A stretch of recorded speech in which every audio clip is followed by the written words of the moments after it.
Let's try this again.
These paintings, they seem familiar.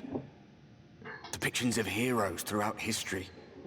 The Age of Gods, the Empire of Ronka, and this.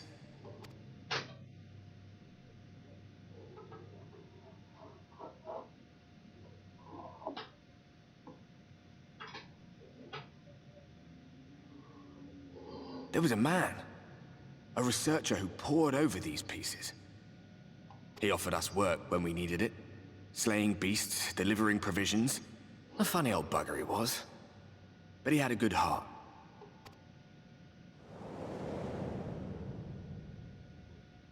He believed this first painting dated back to a time of myth and legends, a tribute to the heroes of a long-forgotten era. The story went that it was rediscovered by an explorer from Ronka, who was so struck by its majesty that a second painting was commissioned, commemorating the heroes of their day. "One day you will all be here too," he said. "Heroes immortalized forever. Maybe I'll paint you myself." I had a good laugh at that.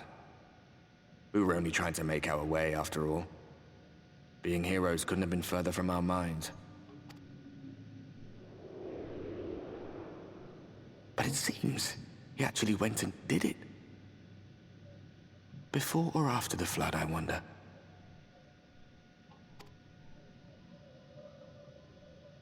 Rather faded, isn't it, compared to the others? Or did someone try to scrape it off the wall? Well, maybe the man himself once he came to his senses.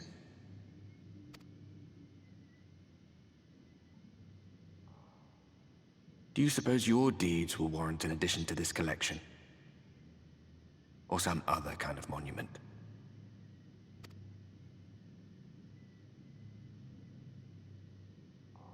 There you are. I have everything I need. Let us quit this place.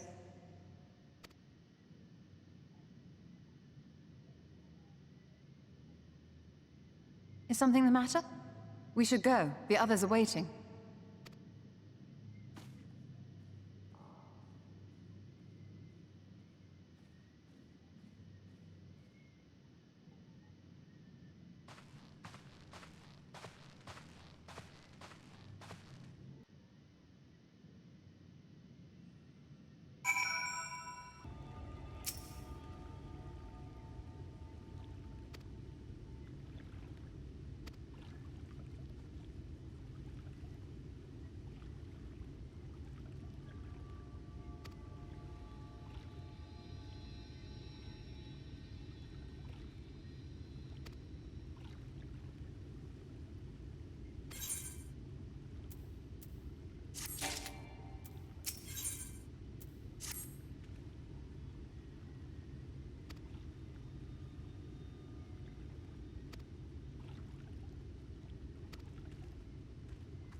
Strange. The others on patrol should have returned by now. Our food will be overcooked if we wait any longer. We will just have to start without them. Would you call Master Matoya and the others?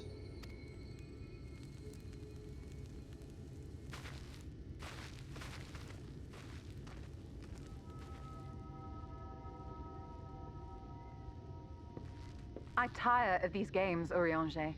Why do you pretend you cannot see it?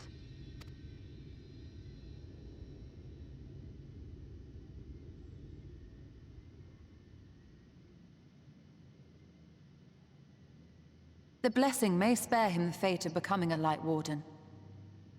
But you cannot be blind to the nascent corruption. He is not as he was in the Source.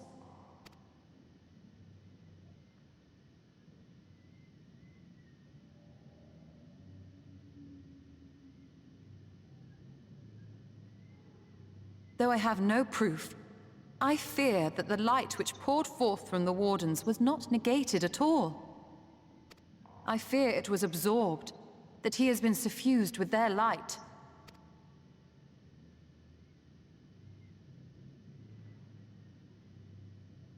Though I have given thought to this possibility, I dare not speak until more is known.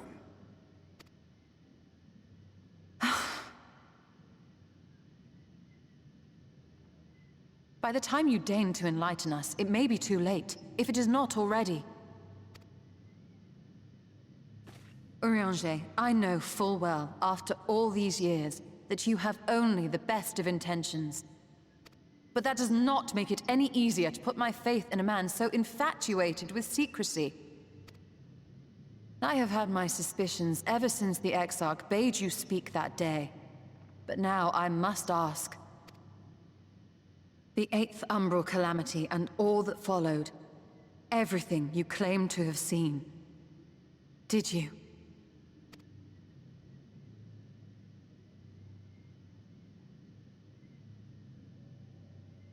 Help! Someone help! The Eulmorans have come for us! We're under attack!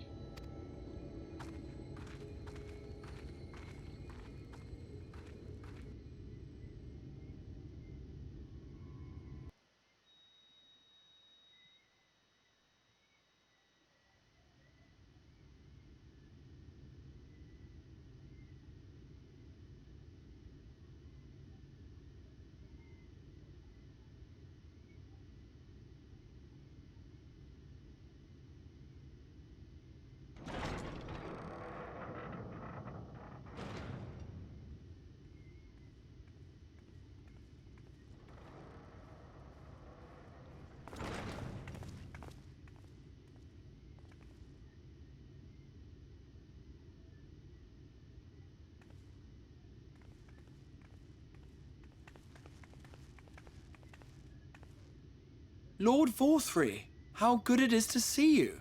How long has it been? Not since your inauguration, unless I'm mistaken. Too long, at any rate. May I say how humbled I am to be invited not only into your city, but your home. You are as generous as ever.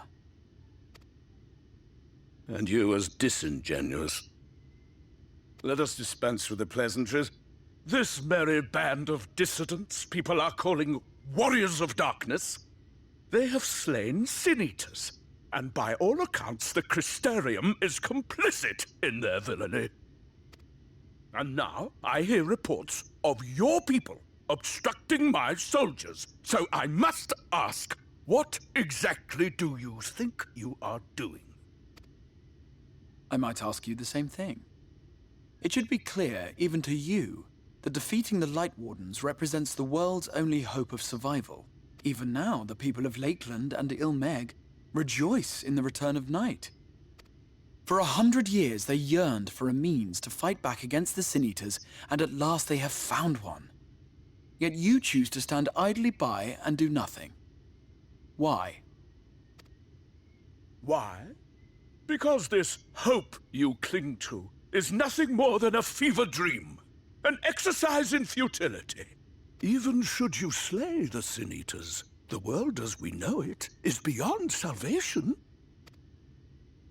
With what little land and resources remain, the people would be free only to starve. Before long, they would turn to violence, then to war, and ultimately usher themselves unto oblivion. They require a firm hand to shepherd them from the edge. The hand of a king, nay, a god. I will see their dreams fulfilled, their wishes granted. I will give them peace, order, and they shall never want for bliss.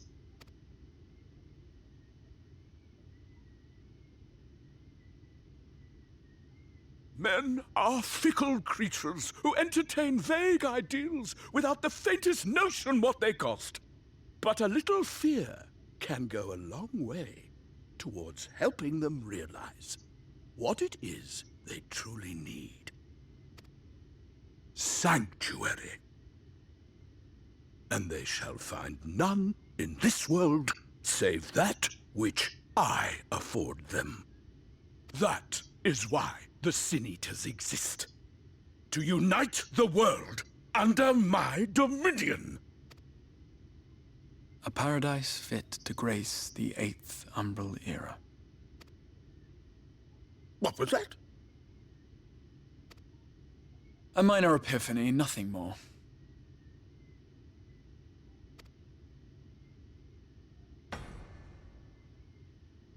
You have always held sway over those around you. Those who defy you must submit or die. What sits before me is the inevitable result of bloated privilege and unchecked power. But man is more resilient than you think. His achievements are not the product of violence and bloodshed, but compassion and understanding. This calamity is but another crisis to be overcome. And we will, once we eliminate the Sin Eaters. You poor deluded fool. These people care not for the morrow. They care only for the now, and the contentment they lack. What good is a paradise to them if it is 1,000 years in the making, or even 100? You underestimate them, Lord Forthry. They see further than you think. I have beheld it in the blood and sweat and tears of those who would sacrifice everything for a future they may never know, that their children may never know. I have beheld it in the hopes and dreams of those who came before, which we bequeath to those who come after, that they might in turn build upon the foundations laid by our forebears. These are the bonds which hold man and his world together, not your gilded chains, and I will resist your every effort to shackle him. In summary, you will continue to support the villains hunting my Sin Eaters? With tremendous enthusiasm, for I have faith in the future they would build.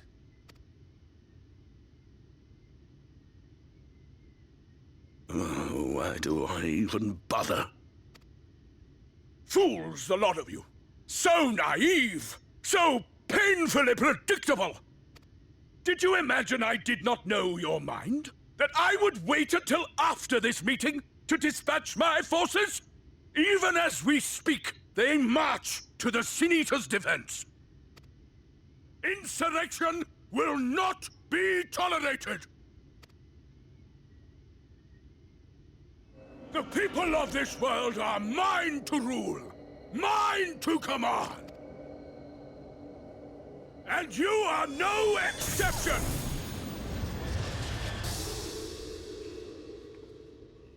What? How did he... Insolent swine! I will not stand for this! Do you hear me?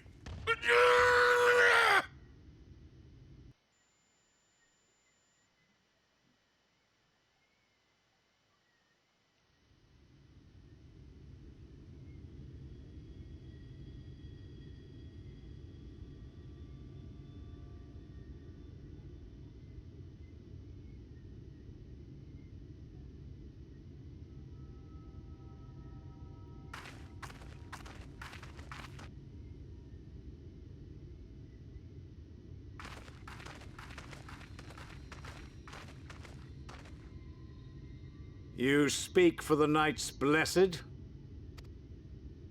I do. I presume that is your doing. If you have come to parley, I must insist that you first return him to us. You're in no position to make demands.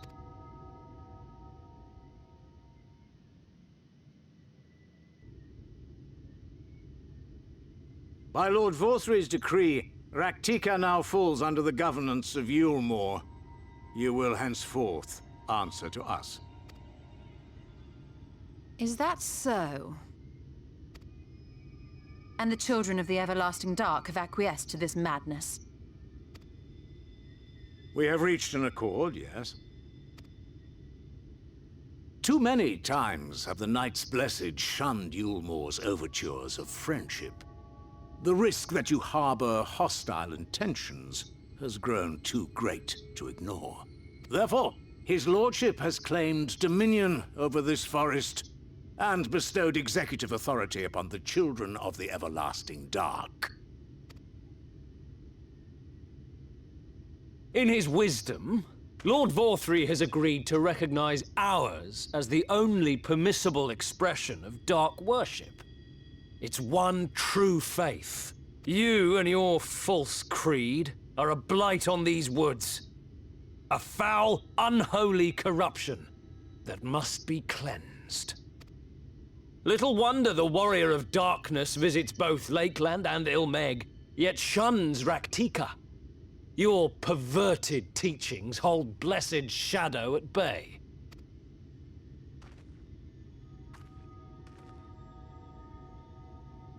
You have accepted the yoke of Eulmore to spite us, then? Fools. Darkness will never return to these skies while they hold sway. Those of you minded to obey his lordship are to make for woven oath with all haste. We will leave you, that you may have time to prepare. Woven oath? Are you suggesting we abandon our faith to join those zealots? What has your faith afforded you thus far? Nothing! We will guide you along the righteous path. And should we refuse? Anyone found here upon our return will be considered a traitor to Eulmore, and dealt with as such.